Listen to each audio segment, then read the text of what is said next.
vida.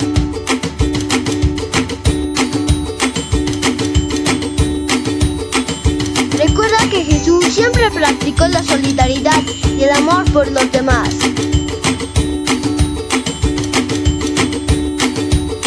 ¿Sabes qué son los derechos humanos? Los derechos son fundamentales para cada persona, para protegerlas de toda opresión y discriminación.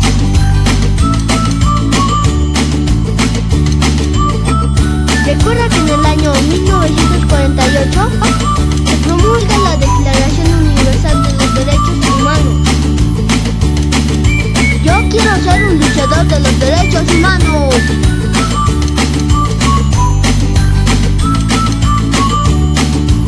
Recuerda que la marginación es una grave ofensa contra las personas. La discriminación afecta a la dignidad de las personas, además las hiere bastante.